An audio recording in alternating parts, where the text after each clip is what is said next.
Welcome to Luca and Miguel. Enjoy the video. You start by confirming prerequisites: an API key, correct billing tier, and SDK installed.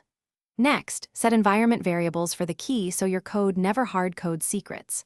Once done, craft a minimal JSON request, include model, query, and options, and make the first health check call to the /status or /ping endpoint to verify connectivity. This first call confirms credentials, network, and rate limit visibility. It saves time before you iterate on payloads or integration steps. Now you implement authenticated requests and robust HTTP behavior. You add the authorization header with the bearer token and ensure TLS is enforced because encrypted transport prevents leaks. Then, build request functions that support pagination or streaming when responses exceed a single page. This prevents memory spikes.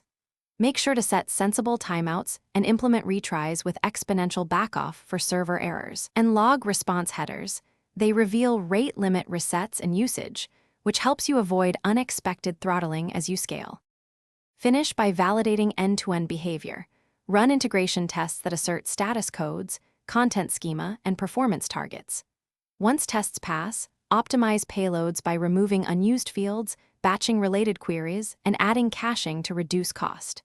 Deploy monitoring for latency and error rates, and make sure you capture request ID values from responses. If something goes wrong, reproduce the failing request locally, inspect logs and headers, and escalate with the request ID. That single identifier speed. Thanks for watching and please subscribe. It's the best investment you'll ever make.